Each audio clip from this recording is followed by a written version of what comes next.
지금부터 내가 해주는 얘기 들어주겠니? 할렐루야. 6월 2일 화요일 새벽입니다. 오늘도 마음을 다해서 하나님을 예배하겠습니다. 먼저 사랑의 나눔 있는 곳에라는 찬양을 올려드리도록 하겠습니다. 사랑의 나눔 있는 곳에 하나님께서 계시도다. 기도의 나눔 있는 곳에 예수님께서 계시도다. 은혜의 나눔 있는 곳에 성령님께서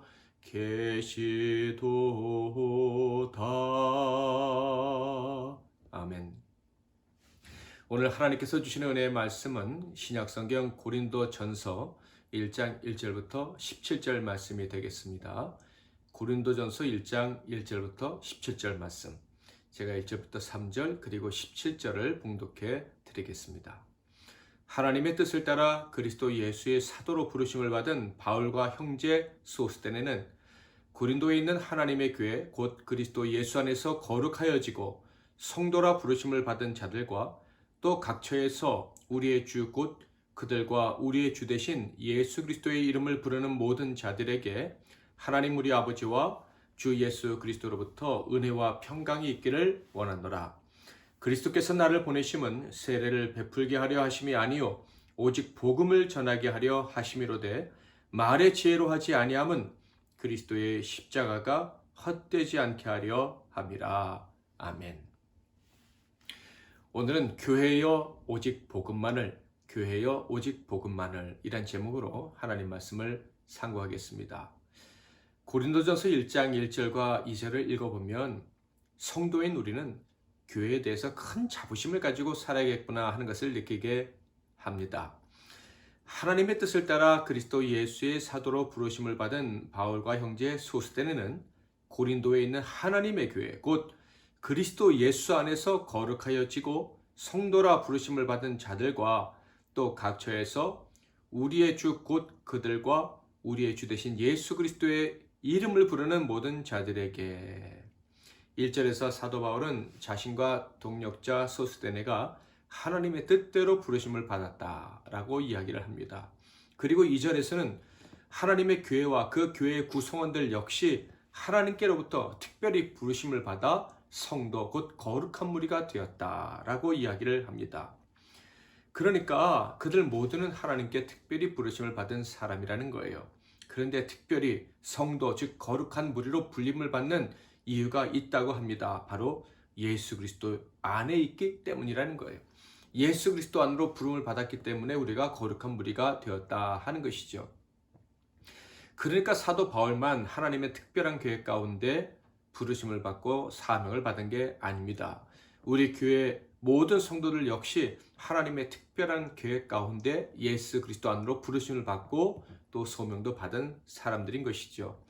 그러므로 아주 큰 자부심을 가져도 되는 거예요. 가져야만 하는 거예요. 그리스도 안에서 점점 거룩해져 가는 삶을 살 수 있는 그런 은혜를 받았으니 자랑스럽게 여겨야지요. 사도 바울은 이 성도들이 얼마나 귀한 존재인지 잘 알았기에 이렇게 축복할 수 있었습니다. 하나님 우리 아버지와 주 예수 그리스도로부터 은혜와 평강이 있기를 원하노라. 그들을 축복하고 나서 성도들로 인해서 늘 감사하다는 고백도 합니다. 그리스도 예수 안에서 너희에게 주신 하나님의 은혜로 말미암아 내가 너희를 위하여 항상 하나님께 감사하노니. 그리고 나서 5절부터 7절에서는 그들 즉 부르심을 받은 고린도 교회 성도들로 인해서 감사하는 구체적인 이유를 이야기합니다. 이는 너희가 그 안에서 모든 일 곧 모든 언변과 모든 지식의 풍족함으로 그리스도의 증거가 너희 중에 견고하게 되어 너희가 모든 은사에 부족함이 없이 우리 주 예수 그리스도의 나타나심을 기다림이라.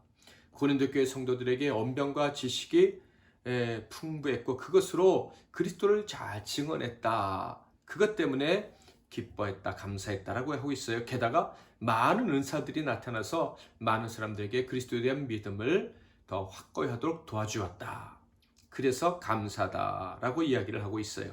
정말로 뛰어난 언변과 지식이 있다면, 그리고 특별한 은사들이 나타난다면 그리스도에 대한 믿음을 증거하기가 훨씬 수월한 것은 사실이죠. 자, 그런데 이런 뛰어난 교회에 대해서 칭찬과 축복의 말을 하는 바울의 말이 이어져 나갈 때 근심이 섞여서 나온다 하는 것을 알 수가 있습니다. 8절 9절 볼까요? 주께서 너희를 우리 주 예수 그리스도의 날에 책망할 것이 없는 자로 끝까지 견고하게 하시리라. 너희를 불러 그의 아들 예수 그리스도 우리 주와 더불어 교제하게 하시는 하나님은 미쁘시도다. 그 부름받은 성도들, 많은 영적인 육적인 재능을 가진 고린도 교회 성도들이 믿음을 끝까지 지키길 바란다. 이렇게 얘기를 합니다. 그렇게 해야 되는 이유는 하나님이 미쁘시기 때문이라는 거예요.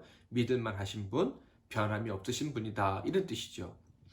그런 분에게 너희들도 부르심을 받고 그 안에 거하게 되었으니 너희들도 변함이 없어야 된다. 믿음이 있는 사람이어야 된다. 이런 얘기를 하는 거예요. 자, 그런데 믿는 자들에게는, 성도들에게는 믿음이 있어야 된다라고 할 때 어떤 부분에서 믿음이 있어야 된다고 사도 바울이 얘기하고 있을까요? 바로 교제하는 부분이라는 것을 알 수가 있어요. 지식도 아니고 언변도 아니고 은사도 아니고 바로 교제하는 부분에서 믿을 만한 사람이어야 된다, 이런 얘기예요. 하나님과 예수님이 교제하실 때, 또 성도와 하나님이 교제할 때 변함이 없고 믿음이 있는 것처럼 성도들 간에도 변함이 없는 믿음이 있어야 된다. 그것이 믿음을 끝까지 지키는 길이다라고 이야기를 하고 있는 거예요. 그러니까 언변과 가르침과 은사, 이런 것들 너무너무 중요한 것이지만은 부름받은 성도들 간의 교제, 믿음이 있는 교제가 더 중요하다고 가르치고 있다는 거예요. 왜 그렇습니까? 우리에게 복음을 주신 이유를 생각해 보면 금방 알 수 있어요. 복음을 주신 이유는 하나님과 원수였던 우리가 하나님께 돌아가서 하나님과 하나 되어 살게 하기 위함입니다. 끊어졌던 관계를 회복시키시되 완전히 영원히 회복시키시려고 우리에게 복음을 주신 거예요. 뿐만 아니라 사람과 사람 사이에 끊어졌던 관계도 회복시키시려고 복음을 주신 것입니다. 그래서 사도 바울은 에베소서에서 이렇게 얘기를 했어요. 2장 13절 14절 이제는 전에 멀리 있던 너희가 그리스도 예수 안에서 그리스도의 피로 가까워졌느니라. 그는 우리의 화평이신지라 둘로 하나를 만드사 원수된 곳 곧 중간에 막힌 담을 자기 육체로 허시고.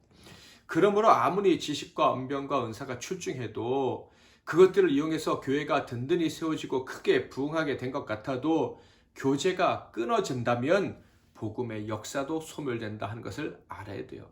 복음을 주신 이유가 없어진다, 이런 말씀입니다.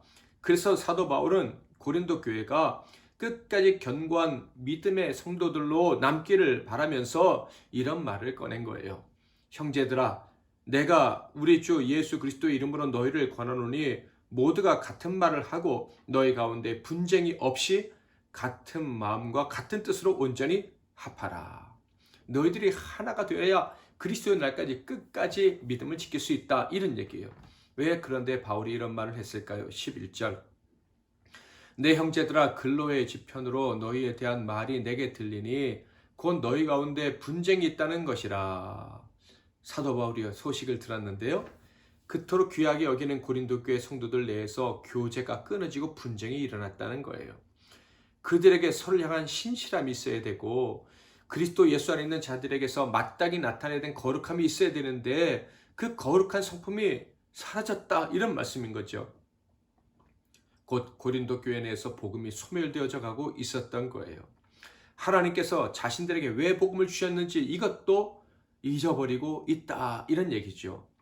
그들의 상태가 어땠습니까? 12절 내가 이것을 말하거니와 너희가 각각 이르되 나는 바울에게, 나는 아볼로에게, 나는 게바에게, 나는 그리스도에게 속한 자라 한다는 것이니 편을 가르고 나뉘어 다투었다, 이런 말씀인 거예요.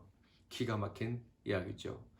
사도 바울은 하나님의 은혜로 예수 안으로 부르심을 받고 거룩한 공동체, 거룩하게 한 몸 된 이들이 분열하고 다투었다는 얘기를 듣고 그것을 받아들일 수가 없었습니다. 너무나도 기가 막히고 고통스러웠을 거예요. 그래서 이렇게 책망의 말을 했습니다. 그리스도께서 어찌 나뉘었느냐? 바울이 너희를 위하여 십자가에 못 박혔으며 바울의 이름으로 너희가 세례를 받았느냐? 예수님은 한 분이시다. 바울은 하나님이 될 수 없다. 사람이 예수가 될 수 없다. 오직 우리는 다 예수님 편이야. 그런데 예수님이 나뉘어지느냐? 안 나뉘어져. 예수님이 내 편에 서시고 네 편에 서지는 않으실 것이다. 이런 망상은 속히 버려야 된다. 이런 얘기를 한 거예요. 그리고 바울 자신 역시도 너희들 중 누구 편에 설 생각도 없고 이유도 없다고 이야기를 합니다. 14절부터 볼까요? 나는 그리스도와 가이보 외에는 너희 중 아무에게도 내가 세례를 베풀지 아니한 것을 감사하노니 이는 아무도 나의 이름이 세례를 받았다 말하지 못하게 하려 함이라. 내가 또한 스데바나 집 사람에게 세례를 베풀었고 그 외에는 다른 누구에게 세례를 베풀었는지 알지 못하노라. 그리스도께서 나를 보내심은 세례를 베풀게 하려 하심이 아니요 오직 복음을 전하게 하려 하심이로되 말의 지혜로 하지 아니함은 그리스도의 십자가가 헛되지 않게 하려 함이라. 나는 누구를 편들어 주기 위해서 고린도 교회에 파송된 사람이 아니다 이런 얘기죠. 내가 너희에게 세례를 준 사람이 별로 없지만 세례를 많이 주어 너희 중에 많은 사람을 내 편으로 만들 기회가 없었다는 것, 이것이 얼마나 감사한지 모르겠다라는 이야기를 합니다. 다른 사람들보다 너희와 오래 있어서 너희와 한편될 가능성이 적은 것 역시 감사하다 이런 얘기죠. 바울은 편을 만들기 위해서가 아니라 오직 복음만을 전하기 위해서 너희에게 갔던 사람이다 라고 스스로를 소개하고 있는 거예요. 복음, 십자가의 도는요 결코 분열의 이유가 될 수 없는 것입니다. 고린도 교회는 특별하게 많은 재능으로 크게 성장한 교회가 맞습니다. 그러나 인간적인 능력, 영적인 특별한 능력, 다른 어떤 교회보다 더 많이 소유해서 부흥했을지는 모르지만은 복음의 능력은 잃어가고 있었던 교회임에 분명합니다. 복음이 사라지면요 아무리 말씀을 잘 가르치는 것 같고 능력이 많이 나타나고 그리고 부흥을 했다 할지라도 하나님을 기쁘시게 해드릴 수는 없습니다. 십자가의 복음으로 하나 된 진짜 교회라고 할 수가 없기 때문이죠. 분열의 고통, 싸움의 상처가 있는 이상한 사람들의 모임이 어떻게 참 교회라고 하나님을 기쁘시게 해드리는 공동체라고 할 수가 있겠습니까? 복음이 없는 교회는 교회가 아닙니다. 복음이 없는 교회 성도들 역시 거룩한 무리라고 성도라고 부를 수가 없는 거예요. 그들은 끝까지 변함없이 견고하게 동행하시며 교제하시는 하나님의 성품으로부터 멀리 떨어진 사람들이에요. 그냥 종교적인 무리, 세속적인 무리일 뿐이죠. 그러므로 사랑하는 성도 여러분, 우리 교회에 가장 필요한 것은 복음이라는 것을 기억하시기를 바랍니다. 어떤 복음이요? 둘로 하나를 만드는 복음입니다. 하나님과 우리를 하나로 만들어 주시고 또 이웃과 이웃을 하나로 만들어 우리의 이웃을 하나로 만들어 주게 하시되 끝까지 믿음이 있는 하나 되게 하시는 그 복음, 그것이 우리 교회에 가장 필요한 것입니다. 우리 교회는 복음이 있습니까? 또 여러분의 교회는 복음이 있습니까? 없다면 속히 회개하고 복음을 받아들여야 할 겁니다. 그래도 복음이 거부당하고 편가르기만 하는 교회라면, 하나님이 내 편이시라는 것을 주저함 없이 말하는 사람들로 가득한 교회라면, 오래된 사람들끼리 편을 만들고 또 얼마 안 된 사람들끼리 또 편을 만드는 이상한 교회라면 빨리 도망쳐야 됩니다. 도망칠 수 없다면 사도 바울처럼 생명을 걸고 교회의 새로운 변화를 위해 다시 복음을 그 안에서 전해야 되는, 그리고 거룩한 싸움을 싸우는 그런 일에 여러분 자신을 드려야 할 것입니다. 우리들의 교회가 복음으로 다시 하나 되는 그날까지 우리 열심히 복음 전하고 기도하고 또 복음으로 살고 서로를 사랑하기 위해서는 그런 삶을 사시기를 주님의 이름으로 축복합니다. 사랑의 나눔이 있는 곳에 찬양 한 번 더 하겠습니다. 사랑의 나눔 있는 곳에 하나님께서 계시도다. 기도의 나눔 있는 곳에 예수님께서 계시도다.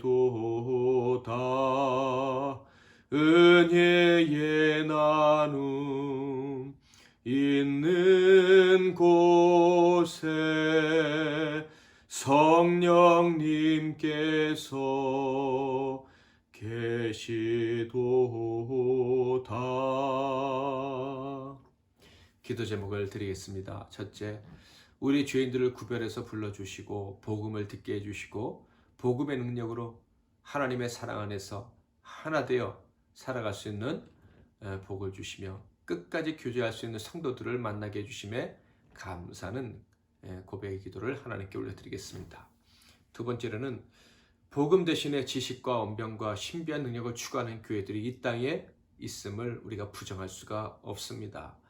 그래서 서로 비교하고 편가르기를 하는 교회들도 있음을 우리가 인정하고 우리가 회개하고 용서해달라고 구하고 이 땅의 교회들이 새롭게 되게 해달라고 하나님께 간구하는 시간을 갖도록 하겠습니다. 세 번째로는 우리 MBC 나눔교회 성도들, 이 복된 교우들 주님 오시는 그날까지 변치 않는 사랑으로 사랑하며 나누며 교제하며 살아갈 수 있게 해달라고 기도하고요. 그들의 이름 생각나면 부르며 기도해 주시기 바랍니다.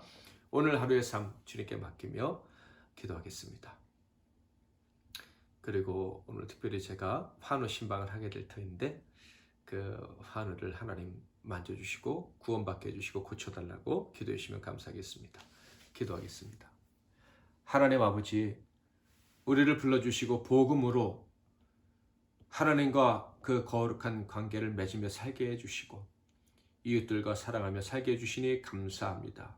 우리 안에 있는 복음이 조금이라도 소멸되거나 잊혀지지 않게 해주시옵소서. 복음에 늘 매어 이 복음의 능력을 경험하며 그 복음의 능력이 거룩한 교제로 이어지는 것을 확인하며 복되게 살아가는 우리 모두가 되게 하옵소서. 예수님 이름으로 기도하옵나이다. 아멘.